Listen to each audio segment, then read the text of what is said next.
Kindergarten readiness has recently become a hot topic for many parents across the nation.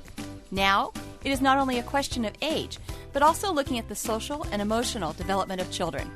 For twins, it is a consideration for each individual child. And there's also the question of classroom placement, to keep together or to separate. I'm Dr. Christy Baird, early childhood educator and statewide program director, and here to talk about kindergarten readiness for twins.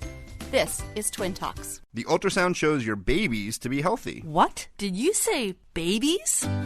You're huge. Are you having twins? Are they natural? Which one do you like better? Twins, huh? My neighbor's cousin's brother's uncle's a twin. So can they read each other's minds? How do you tell them apart? Twins? You got a 2-for-1. Do twins run in your family? Double trouble. You're not having any more, are you? At least you're not Octomom. If you're pregnant with twins, or you're an experienced twin parent, odds are you've heard it all before. Now it's time to hear from the experts. This is Twin Talks, Parenting Times 2. Well, welcome to Twin Talks. We're broadcasting from the Birth Education Center of San Diego. Twin Talks is your weekly online on-the-go support group for expecting and new parents of twins. I'm your host, Christine Stewart Fitzgerald. Have you heard about the Twin Talks Club? Our members get bonus content after each new show, plus special giveaways and discounts. Subscribe to our monthly Twin Talks newsletter and learn about the latest episodes available.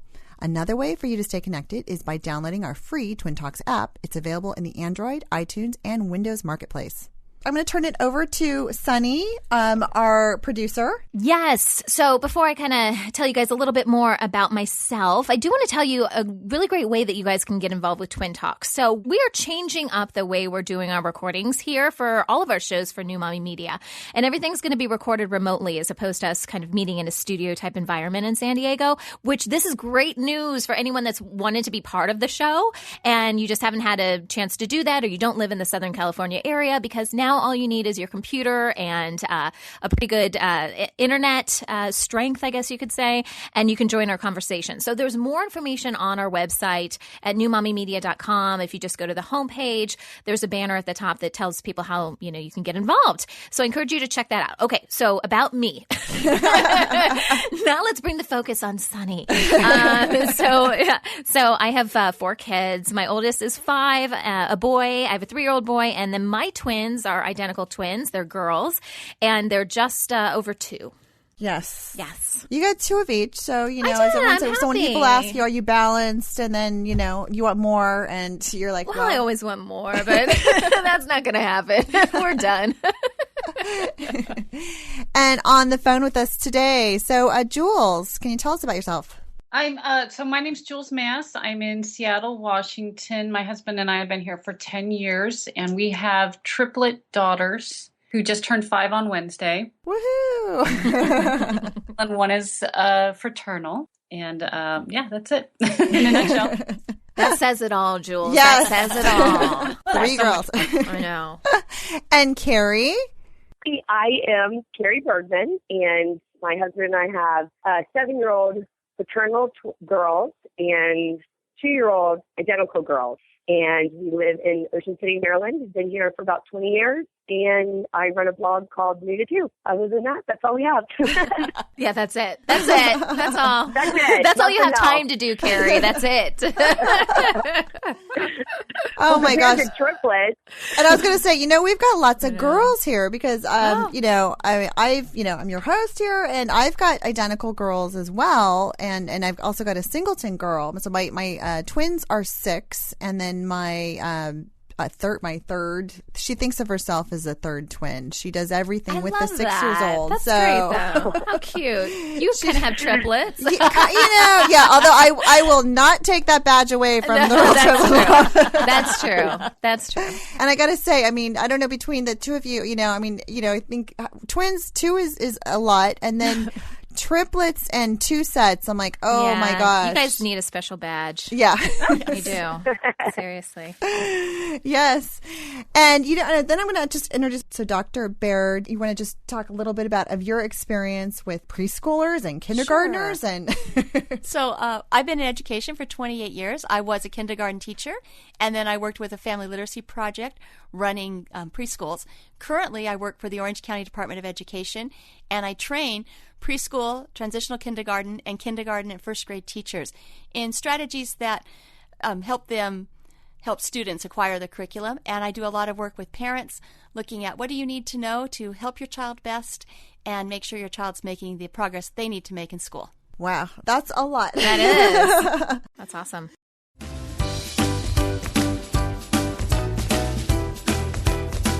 Okay, so before we start our conversation today, just talking about kindergarten readiness, we are going to talk about a headline that I saw. I like to bring this up because, we hear, different stories about twins that are born really early, or in this case for this headline, conjoined twins. It's kind of a scary thing when you think about, when each of us, conceived and then the egg split, or, it was just a moment of days or whatever that all this happened, right? So when I think about conjoined twins, I think it could have very easily been my twins that went through this. So that's why I like to bring this up, because we're all kind of in this thing together. So the title of this, or the headline for this, is 8-day-old conjoined twins in Switzerland become youngest ever pair to be successfully separated. So this is a positive story, and I like bringing those out. So apparently there was this groundbreaking surgery. Again, the twins, actually part of a triplet. So the two twins, and then they have a sister. They were born 2 months premature. And they were conjoined at the chest and the liver. Ooh. It was a 5-hour operation, a team of 5 surgeons, 6 anesthesiologists, 2 nurses. Again, this took place in Switzerland. Some minor complications afterwards, but nothing that was life-threatening. But yeah, so they are now successfully separated. This happened at the beginning of December. And it's just a kind of a nice story to know that the babies are doing well. In fact, 2 of them are breastfeeding now. So I don't know. I like to share these just so everyone knows that good stuff can still come, you know, of a situation that can seem really traumatic when someone gets that news, Oh, definitely. Yeah. Well, and I think just having twins, for those who are expecting, I mean, it's just sometimes we think, oh, we're automatically in that high risk category and, for pregnancy. And then just all these sort of things go off in our head, like, well, what could happen? What could happen? Yeah. And, I mean, it's nice to know this is kind of, one of the most dangerous situations, but it's got a great outcome. And to me, that's just like, you know what? Let's just alleviate our fears to know that there are really good outcomes, even if you're in a really tough situation like that. Yeah. Thank goodness for medicine and for technology to be able to do this kind of stuff, right? So anyways, we wish the triplet family, we wish them all the best. And of course, healthy recovery for the twins that underwent the surgery.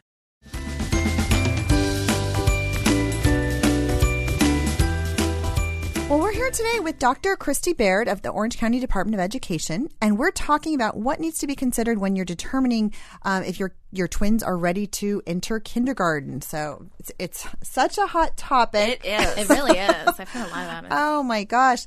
So, given your experience both in the classroom and as the educator and helping create standards, and so what are some of the indications that a child is ready to attend school?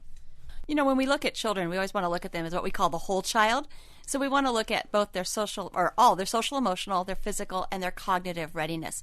And so often we hear about the things they already know how to do. Do they know about their alphabet? Do they know their ABCs?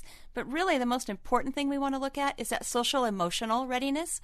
Are they ready to separate from their parents? Can they sit for a time and listen to a story? How about getting along with other children? Are they willing to take their turn to share materials? And then, do they have some self-help skills? Can they go to the bathroom by themselves? Can they put on and off clothes by themselves? So we want to look at that whole piece when we're looking at children and say, in general, does my child look like a person who's ready to walk out the door, have some self-help skills, and is eager and excited to learn? So, it's interesting that, when you're answering that, it's not academic terms. And you're right. I think I hear so often, like a lot of parents like, well, my kid knows how to count. My kid knows the alphabet. And of course they're ready. Well, I can tell you, as a former kindergarten teacher, those are the things I could teach them. Mm-hmm. I couldn't teach them those maturity issues are really what they are when they come in for that readiness to learn, readiness to be part of a group. We think about even if they've been to preschool or childcare, they're still in kindergarten going to be in a much bigger group than they probably were in. And typically, it's just the kindergarten teacher and the students. Some schools, some districts, you get some aid time in kindergarten, but there's not a lot. So they really need to be ready to be part of that group and go to school. The teacher can teach them those things that they need to know. cognitively. That's a good point. And how would the parents even determine? I mean, if the kids are in preschool, would they have, some indication from their preschool Yes. teachers? Definitely. Preschools are excellent. Preschool teachers know what to look for. That's one of the things they're looking at is children's readiness for kindergarten. And so talking to the preschool teacher, asking them, and talking to other parents too.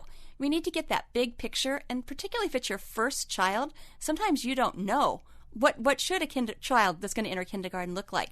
So definitely talking to the preschool teacher. And many preschools or some kindergartens, they'll offer developmental assessments. Those aren't cognitive assessments. They're not looking at what does your child know in terms of the ABCs and those things, but they're looking developmentally. And they'll offer you that and can give you an idea of where your child is on the developmental continuum.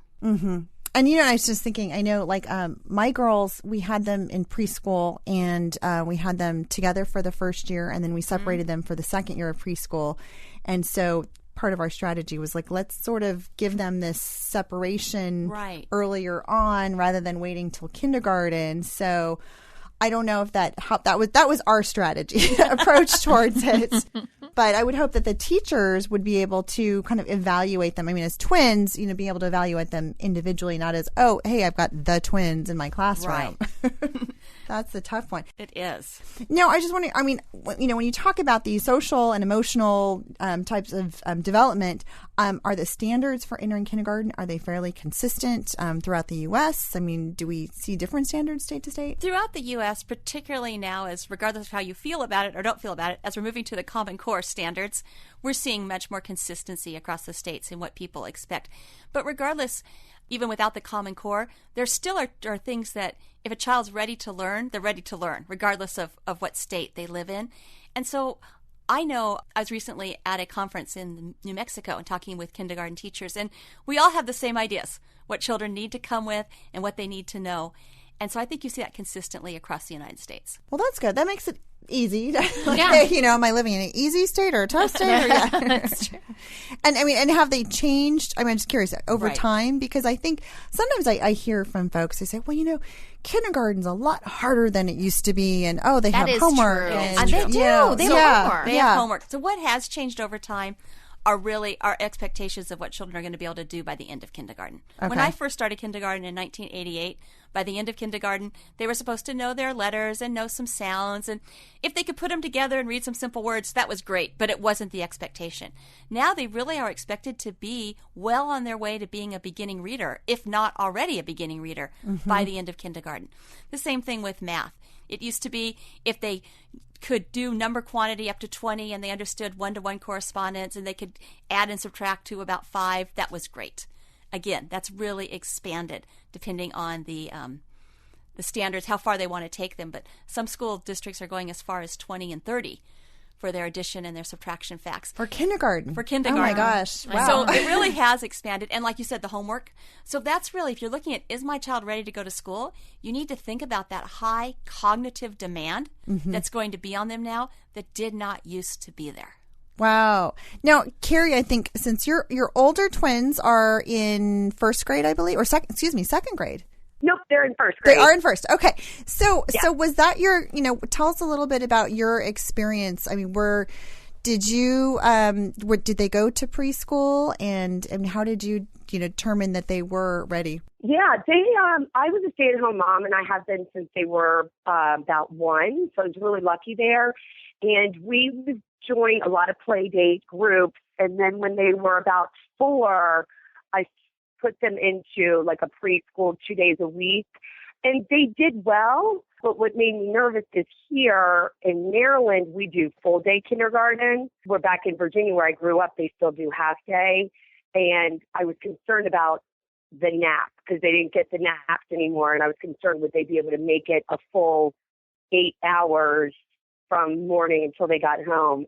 So that was a little bit of a struggle. But at the end of the day, they really, really enjoyed being in preschool and interacting with the kids that we thought we should go ahead. And they have a late birthday. Their birthday's at the end of December. So they were a little bit more mature than some of the kids that were a little bit older. So they did well, but my one daughter every day, and even at school, the teacher would have to kind of keep her motivated because she would start to fall asleep in the afternoon. That would be me. Yeah, that's a really Yeah. common thing with So- full day kindergarten when it first starts. That's a big It's day a for them. huge adjustment. It really is. Mm-hmm. Wow. So, And that's a consideration. time. Yes. I mean, to even look at, full day kindergarten programs versus, Right. half day based on your kids' needs. So, It really is. Yeah. I was actually fortunate when I was working when I taught kindergarten. We were a school that was all walkers. We didn't have any buses. So we were able we started with a half day kindergarten, and then each trimester we increased our kindergarten day.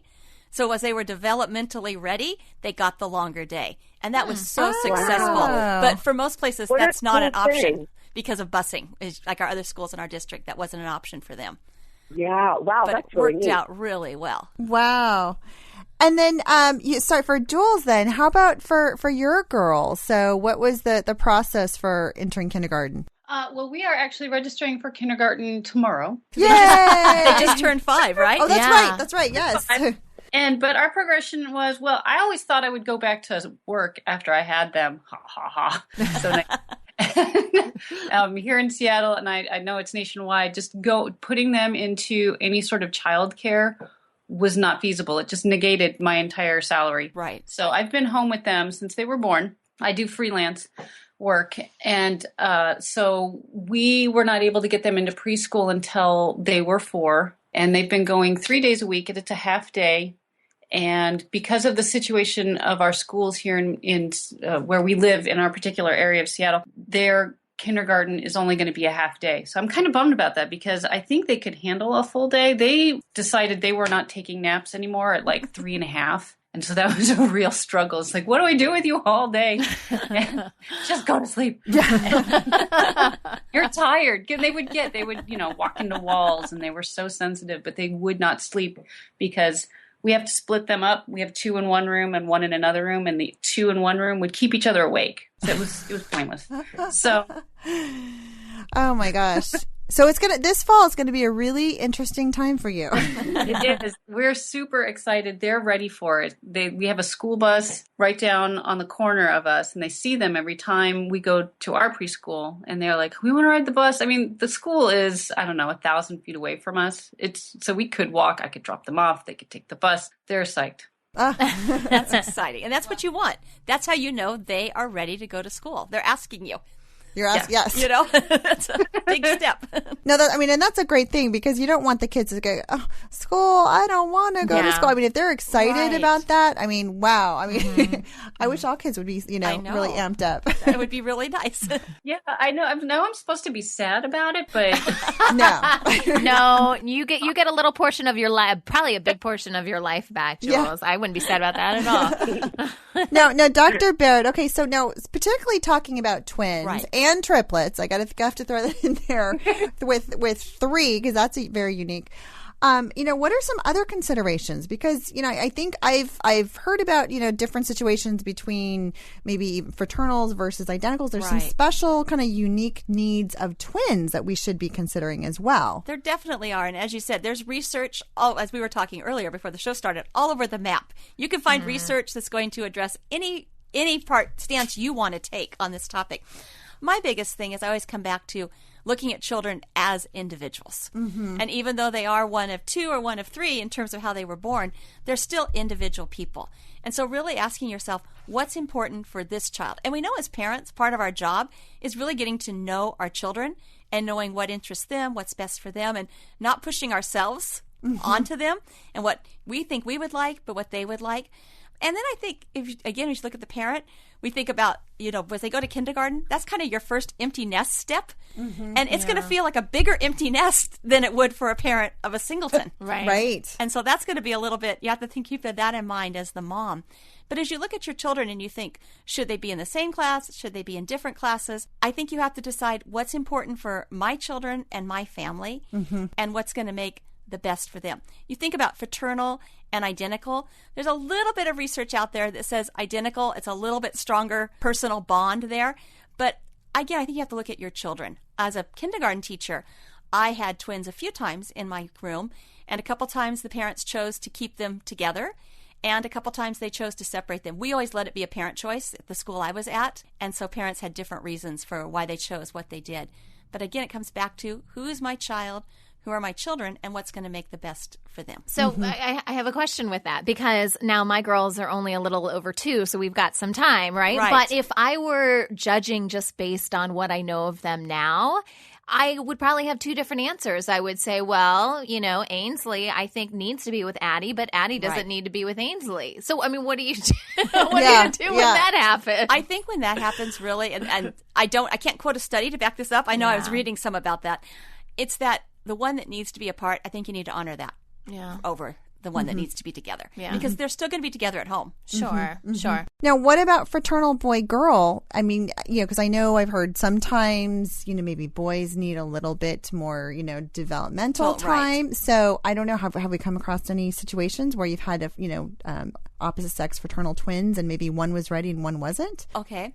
So personally, I haven't. But again, I would come back to my thought would be you need to look at your children as individuals. Mm-hmm. And I know it feels like, well, if one starts, the other one should start. But if you really think that one isn't ready, I think as a parent, then you have to make the decision for that individual child. Mm-hmm. And particularly, you talk about boys and girls, and we know from research, boys are about 6 months developmentally behind girls, and that continues for a very long time. Look at them when they're in high school. Oh, yeah. That's a whole other topic. Yeah. But I can acknowledge how hard that would be as a parent. Yeah. But I also know that if you start them both, it would be harder than if one had to be retained for something in the future. That's true. Than if you just said, you know what, you're going to kindergarten and you're going to go to kindergarten next year and it's going to be fine. Mm-hmm. So would you, I mean, in that case, whether it's, boy, girl, but if one is ready and one's not, would you recommend maybe they both wait, or maybe one goes and then split them up for grades? If you wanted to keep them in the same grade,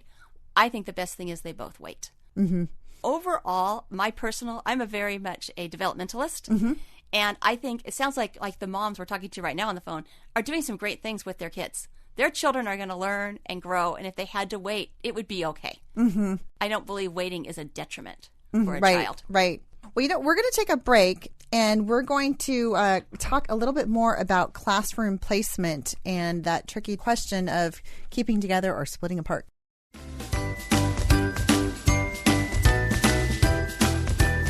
Well, welcome back. Today we're talking with Dr. Christy Baird about kindergarten readiness for twins, and we're addressing the tricky subject of whether or not they should stay together in the classroom. So for classroom placement, I mean, this is a tough question. I just hear, and I know our panelists are talking about this. So again, how can you determine what's best for kids? I think we mentioned earlier that maybe one might need something and the other one doesn't. So I think you start with what you know about your child, because we know always parents are their child's first and most important teacher. And you know your child best. So start with what you know. Hopefully, and I've heard this from our panelists, you're going out, you're doing it play groups. Observe your child in different situations. Try to be that outside observer, as hard as it is, but step aside and watch and say, what is my child really doing? How are they interacting? And then you could talk to the school, because like I said, a lot of times they do have developmental screenings that they will do for you. They might not do them for everybody, but every school has someone in their district that does that. And you can request that. And you could say, I'd like a developmental screening. I'd like to know, how old is my child developmentally? And that will give you some really good information, and also show you how your child interacts with somebody who they don't know. What do they show? And that will give you an idea for how they're going to act when they go on to kindergarten. I don't know. That's an excellent point. I've never actually heard of a developmental, screening. Right. So, and I know when I was in Buena Park, that was one of my jobs. I used to do the developmental screenings for parents. Right. Now, I'm wondering now. Say that again. I think I'll speak from my experience. My girls were in preschool together and then apart, and so we were. In our case, we felt that they were not socially developed with other kids. I mean, we would find, we'd see some of the neighborhood kids, and some of the kids would say, hey, do you want to play? And they just almost, turn, no, we don't want to play with you. And they just play together. And I'm like, so embarrassed. I'm thinking, okay, right, enough of this. So we realized, really early on that they needed to learn how to play with other kids and develop other friendships, and just learn some of the social graces and learn how to be on their own. So I would say when they were 4, we're like, okay, they need to be separate because they were just way too dependent on each other for, playtime and social. Right. So. And both the research and then I've been talking with several people over this last month who are twins or have twins, and that's what many of them mentioned. They just needed to be apart socially. Mm-hmm. And again, they're going to be together when they're home. So it's not like they're never going to see each other again. But they need to grow into that individuality and learn that, I can play with somebody else. I can talk to somebody else. Mm-hmm. I can be friends with somebody else. Yeah. To your point, Christine, I wonder if having, like in the case of my girls, they have 2 older brothers. And I wonder, even though they're all siblings, I wonder if that will help my girls, be able to, play with others a little bit more because they're automatically acclimated to other people outside their twindom. Yeah. You know what I mean? Yes. Seriously. Oh, even though it's absolutely. still siblings. I get that, right? Mm-hmm. But I wonder if that helps other twins out there that have older siblings that they, That's have a really to. good point. Yeah. None of the research has talked about that. Yeah. So, hey, maybe if somebody's looking for a research question. There you go. There you go. There you go. Definitely. Now I have to ask Carrie, because you've got 2 sets. So, how has that interplayed? You've got, 2 sets who are interacting with each other. Mm-hmm. So how has that played out in, the social development for school? Well, Harper and Lila, Harper was very dependent on Lila socially. And they both had pretty good social skills, but Harper did depend on her a lot. And I kept them together in kindergarten for that reason, so that she wasn't too shy and her first experiences in school weren't, bad ones. But the teacher had said once they're in school, they work very well independently. However, Harper really shines when Lila's not around, and she has to step up to the plate and doesn't have anybody there if Lila was absent. So we decided, based on that we were going to separate them in first grade, and it's done wonders having them apart because they are making their own friends. They're doing their own thing. Harper's not relying so much on Lila to be her leader. She's building more social skills. So in that aspect, that's how we handled them. In kindergarten, did they sit near each other in the classroom, or were they kind of separated within the classroom? Whenever they had twins, they always kept them like at opposite sides of the room. Right. So Okay. that they were there together, but they couldn't sit next to each other. If there was an issue, of course, they would let them be with each other, but they always tried to have them in different groups and at different tables as much as they could. Right, because that's typically how teachers then will balance that, so that they do, even though they're in the same room, like you said, then they have that security to know, she's right here, but they are in different teams, they're at different tables, they're in different groups, and so that lets them develop their own independence in that. So that's a really common thing for teachers to do. That's usually how they'll balance that part of together but separate when they're in the same class. And then how has it been in first grade? You said they've done well. Was there a transition period for as far as, being separated in the classrooms? Shockingly, there was not. We thought that there was going to be an issue, but we started prepping them over the summer. And unfortunately, we lied to them. We just said that the teachers have already been assigned their students, and they weren't in the same class. And we just figured that was the easiest way, where they didn't have a choice instead of us asking. And they were okay with it. And I said, we're still going to walk to school together. You're going to walk into the building together. And then your classrooms are in the same pod. You'll see each other at lunchtime and recess. And then you'll walk home together. And they were okay with that. I was shocked that they were really responded well. Oh, that's great. Yeah. That's good to hear. And, and my girls have the kind of similar arrangement where they're in separate classrooms and they're just, kind of like one, level across from each other. And then it's the same, lunchtime and recesses, they see each other. So there's connection points throughout the day. So it's not like, I'm going for, 5 hours without seeing my twin. Yeah, right. Right. I wonder if it will be different, though. You mentioned, because Harper and Lila are fraternal, I wonder if it'll be different, that bond, and trying to separate or keep the babies together when they get to that age being identical. So that'll be interesting. Yeah, and like I said, there's according to the research, there's just a very small amount that say there is a change when it's identical, but it's not a real strong research base of the research that I found. Now, I'm wondering, are there any other, types of arrangements that might help, twins through a transition? Maybe parents, when they're talking to their teachers and having, parent-teacher conferences, if they feel that their twin is having a little tough time, adjusting. Is there something that either the teachers might be able to help them with in the classroom? Ooh, that's interesting. So you mean having trouble adjusting if they've separated, or If having they've trouble separated. adjusting at all if they've separated? If them? they've separated, yeah. You might have the teacher, especially if it's like a particular one over the other, is if they're having trouble with having the teacher do just like the parent is doing and reminding them, you're going to see, your sister or your brother at recess. You're going to see them at lunch.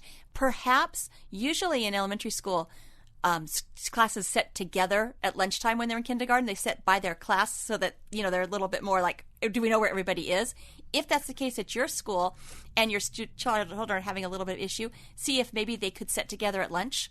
Like one could go join the other class at lunch so that would be like, okay, I get to sit and eat together. So thinking about those kinds of things that might help them make connections and realize it's not like my sister or brother is all forgotten about when I'm not seeing them. Yes. And this doesn't necessarily directly pertain to twins, but a suggestion I had read about a child who was having separation issues was to help them print out pictures of their family or maybe their twin and make like a tiny book that they could keep in their backpack with them and look at whenever they've started to feel lonely. And that's true. You're right, for any separation issues. So that's a wonderful thing to set and to have them do, and then just arrange with the teacher where the child knows, when can I go? I can go look at that when I'm feeling lonely, or I can go look at that at this time if there's a certain time to look at that. But you're right, and that's for any child with separation issues. That helps so much. I love that. That's a great idea.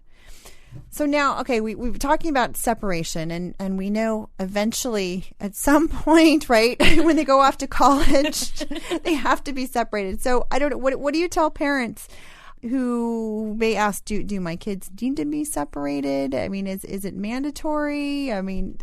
And I would say probably that depends on the school. Most schools that I've worked with, they kind of leave it up to the parent. Mm-hmm. But when they get to be about second or third grade, teachers will start counseling parents that, you might want to think about having them be in separate classes, because again, it's about that individual. So just helping them develop and flourish in their own personality. Mm-hmm. So most schools will start that if parent hasn't already made the decision to separate them, by about second or third grade, starting to have that conversation, saying, here's what we're noticing. What are you noticing? Here's the strengths. Here's reasons why you might want to, and have just beginning that conversation. Well, that's good to know. Mm-hmm.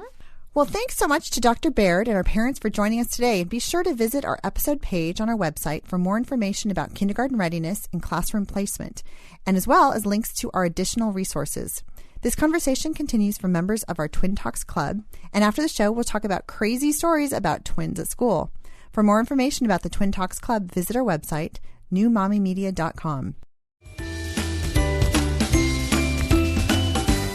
All right, so before we wrap up our show today, we have kind of a little story that we want to share with you. I posted something on Facebook. If you guys are familiar with the National Organization of Mother of Twins Club. Did I get that right? That's such a long. I always mess it up. And it's now the Multiples of America. Multiples of America, yes. Also known as. Okay, so I posted something. I said, parents, tell me your twin oops stories. So the funny things that have, kind of happened between, either your twins or your family altogether. And this one I thought I would read. So Candy submitted this again through Facebook. And Carrie, this one's for you because she's got two sets of twins. So I thought I'd read this one for today's episode.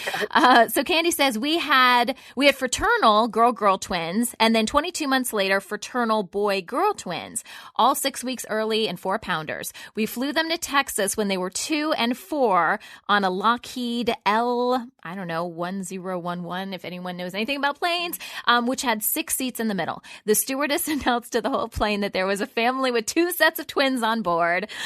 We were in the back near the bathrooms, and my husband answered questions on one side of the aisle while I answered questions on the other side while people were waiting in line to use the bathroom.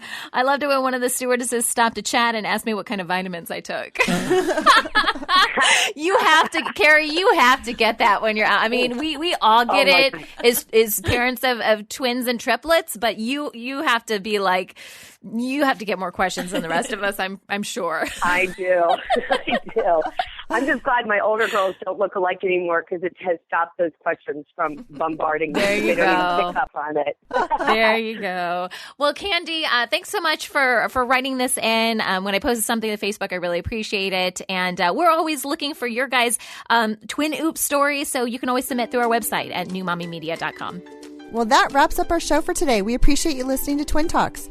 Don't forget to check out our sister show, Preggy Pals, for expecting parents, our show, The Boob Group, for moms who breastfeed their babies, Parent Savers, your parenting resource on the go, and our newest show, Newbies, for new parents. This is Twin Talks, Parenting Times 2. This has been a New Mommy Media production. The information and material contained in this episode are presented for educational purposes only. Statements and opinions expressed in this episode are not necessarily those of New Mommy Media and should not be considered facts.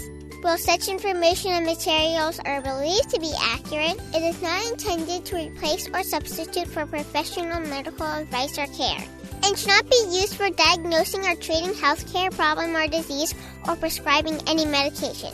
If you have questions or concerns regarding your physical or mental health or the health of your baby, please seek assistance from a qualified healthcare provider. How would you like to have your own show on the New Mommy Media Network? We're expanding our lineup and looking for great content. If you're a business or organization interested in learning more about our co-branded podcasts, visit our website at newmommymedia.com. Hey, mamas!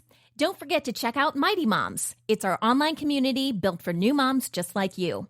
Not only can you connect with other moms, but you can also join us backstage for special mom-only online events. And you'll also be notified when we're recording, so you can join us as a special guest.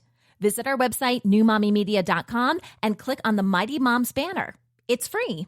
That's newmommymedia.com. See you there.